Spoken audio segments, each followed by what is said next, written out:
मैं Sidhu sir third year coaching campus के YouTube परिवार में आपका हार्दिक स्वागत है। कल हम लोग क्लास लिए थे साधारण ब्याज सिंपल इंटरेस्ट का, जिसमें कुछ परिभाषाओं पर बल दिया गया था और कुछ सूत्रों पर। आज प्रश्न पर बल दिया जाएगा। आपका जो दूसरा प्रश्न है, 2400 रुपये पर 7% वार्षिक साधारण ब्याज की दर से 9 माह का साधारण ब्याज क्या होगा। ठीक है जी। इसमें क्या होगा सोल्यूशन में, देखो 2400 रुपये हमारा क्या है बेटा, मूलधन है। क्या है? मूलधन। कितना है मूलधन? 2400। रेट कितना है? 7%। और टाइम कितना है?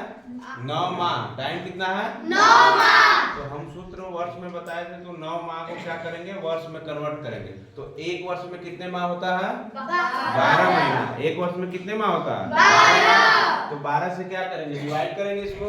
जब 12 से 9 को डिवाइड करेंगे तो 3/4 वर्ष आएगा। कितना आएगा बेटा? 3/4। अब जो परिभाषा होता है साधारण ब्याज बराबर क्या होता है, PRT बटे 100। PRT बटे 100। तो SI साधारण ब्याज बराबर P की जगह 2400, R कितना है हमारा 7% और T कितना है बेटा, टाइम 3/4। जब इसको बेटा ये बटा में यहाँ है तो इसको नीचे भी करके काट सकते हैं। तो साधारण ब्याज बराबर क्या हो जाएगा, 2400 गुणे 7 गुणे 3/100 गुणे 4। अब ये देखिए 2 जीरो से 2 जीरो क्या हुआ बेटा, 4 सका 24 और 6 सते 42 दिया 126। तो हमारा साधारण ब्याज कितना था, 126।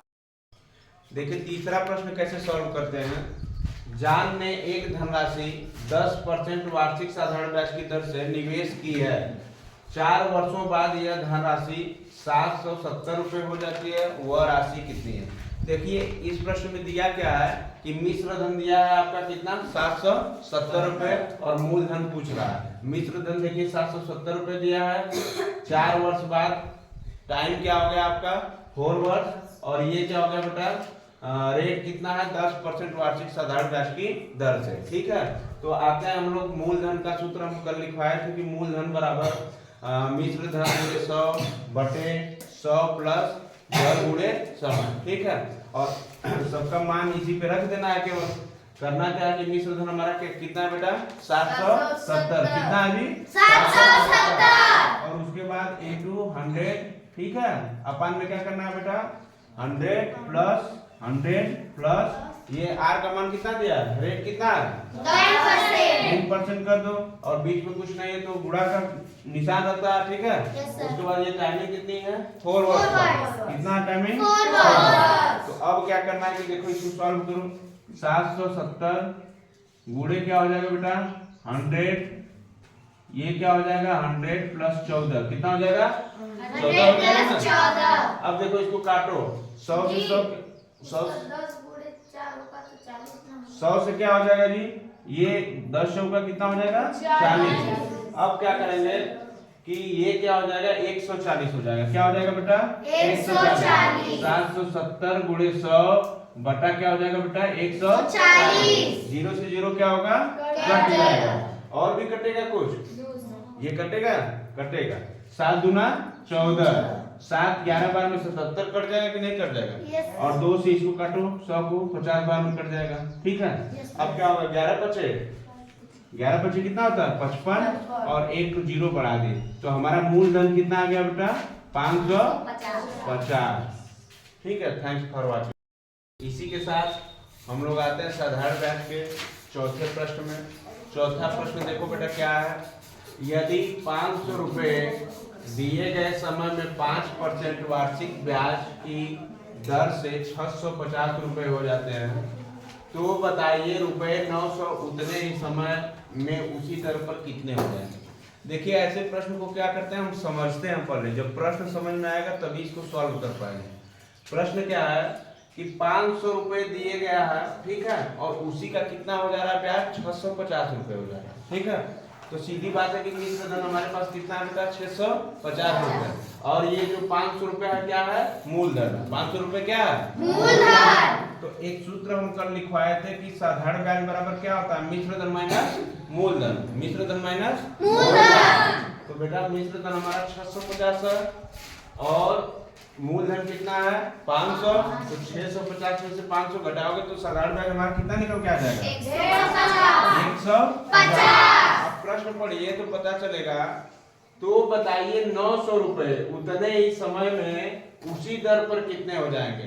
तो साधारण ब्याज बराबर क्या होता है बेटा पीआरटी बटे 100, पीआरटी बटे 100। तो साधारण ब्याज का जो वैल्यू है 150 है कि नहीं है? Yes sir. 150 यहाँ पे रख देंगे।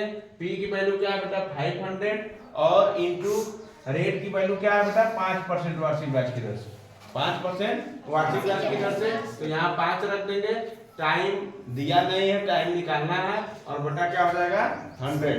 ठीक है, तो हमारा 2 जीरो से 2 जीरो इसको काट दोगे, 2 जीरो से 2 जीरो बेटा कट गया तो 5 बचे 25, 25 छक्का कितना होगा 150 होगा। 25 छक्का कितना होता है 150, 150। तो टी हमारा जो समय था कितना वर्ष आ गया बेटा 6 वर्ष। अब प्रश्न में कह रहा है कि 900 रुपए उतने ही समय में, हमारा मूलधन कितना दिया है 900 रुपए और समय बता रहा है कि उतना ही समय 6 वर्ष थी। ठीक है, और रेट भी कह रहा है कि उसी दर पर, रेट हमारा कितना है 5% उसी दर पे। अब क्या निकालना मिश्र धन निकालना है। क्या निकालना है बेटा मिश्र धन। उसी दर पे कितने हो जाएंगे तो मिश्र धन हमारा निकालना है। तो कल एक फार्मूला बताए थे कि मिश्र धन बराबर क्या होता है, मिश्र धन बराबर मूलधन, मिश्र धन बराबर मूलधन कोष में 100 प्लस आरटी बटा क्या होगा 100। ठीक है, अब क्या होगा कि मिश्र धन बराबर पूछ ही रहा है। पी की वैल्यू कितना बेटा 900 और कोष में देखो ये कितना 100 है तो 100 लिख दो और प्लस आर का वैल्यू कितना है 5 रख दो। टी का वैल्यू कितने वर्ष में था बेटा 6 रख दो और बटा क्या होगा बटा क्या होगा 100। अब देखिए यहाँ मिश्र धन बराबर क्या होता है कि 900 को इसी तरह लिख दो और ये कितना हो जाएगा 5 छक्का 30, 5 छक्का 30। तो ये 100 में 30 जोड़ोगे तो कितना हो जाएगा 130।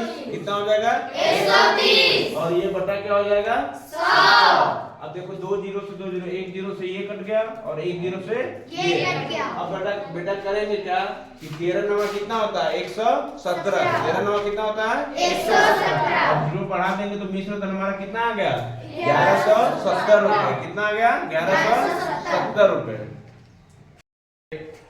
साधारण ब्याज के टाइप नंबर 2 अनुपात पर आधारित प्रश्न पर हम लोग चलते हैं। पहला प्रश्न है आपका, यदि मूलधन और 5% वर्षों के ब्याज का अनुपात 10:3 है तो ब्याज की दर क्या होगी। ठीक है, तो इसमें पूछ रहा है कि मूलधन और क्या पूछ रहा है बेटा ब्याज का अनुपात कितना दिया है 10:3। तो यहाँ पे क्या लिखोगे 10:3 और समय हमारा कितना दिया है पहले से ही 5 वर्ष। कितना दिया बेटा 5 वर्ष। तो आपको एक फार्मूला हम बताए थे कि जब भी साधारण ब्याज निकालना हो तो पीआरटी बटे क्या करना है 100 करना है। क्या करना है पीआरटी बटे 100। तो इसमें क्या निकालना है ब्याज की दर निकालना है। ब्याज की दर का मतलब आर निकालना है, रेट। ठीक है, तो रेट को देखो, इसको करो, यहाँ पे आर लाओगे तो ये क्या हो जाएगा पीटी, पीटी बटे क्या हो जाएगा 100 इंटू साधारण ब्याज। ठीक है, बात समझ में आ रहा है कि नहीं आ रहा है पक्षांतर करने पर। देखिए आप क्या होगा कि R बराबर P का वैल्यू कितना दिया है बेटा 10, P का वैल्यू कितना दिया है 10। तो यहाँ पे क्या लिखोगे 10 इंटू T का वैल्यू कितना है 5 वर्ष। कितना है 5 वर्ष और 100 पहले से ही लिखा है 100 और इंटू साधारण ब्याज कितना दिया है बेटा 3। अनुपात में देखो साधारण ब्याज कितना दिया है 3, तो यहाँ पे क्या रखना है 3 रखना है। अब इसको कट करो, 10 दाम में कितना होता है 100 और ये क्या होगा बेटा 5 दूना 10। तो हमारा रेट कितना निकल के आ गया 6। कितना निकल के आ गया जी 6% वार्षिक ब्याज की दर से हम लोग क्या कर रहे थे। ठीक है, तो ऐसे प्रश्नों को इस तरह सॉल्व किया जाता है। ठीक है, थैंक्स फॉर वॉचिंग।